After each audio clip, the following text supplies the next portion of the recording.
ধলাই ত্রিপুরা জেলা কমলপুর বাইপাস সংলগ্ন কমলপুর আদালতের নতুন ভবনের ভার্চুয়াল উদ্বোধন করলেন সুপ্রিম কোর্টের বিচারক সূর্যকান্ত।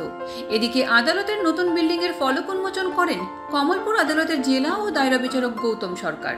উপস্থিত ছিলেন অতিরিক্ত জেলা ও দায়রা বিচারক সূর্যদেও সিং, ধলাই ত্রিপুরা জেলার পুলিশ সুপার অবিনাশ রায় সহ অন্যান্যরা।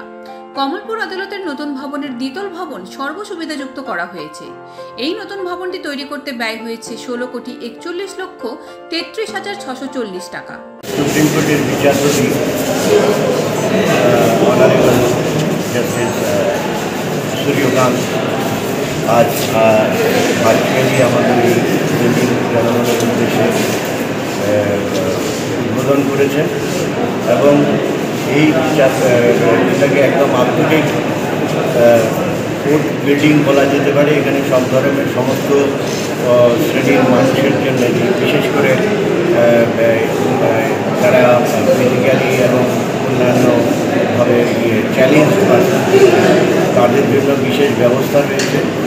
এবং আপনারা কোর্ট বিল্ডিংটা দেখেই বুঝতে পারছেন যে এখানের সমস্ত সিস্টেমগুলো একদম অত্যাধুনিকভাবে গড়ে তোলা হয়েছে এবং এর জন্যে আমাদের জুডিশিয়ারিকে প্রচুর অর্থ ব্যয় করতে হয়েছে।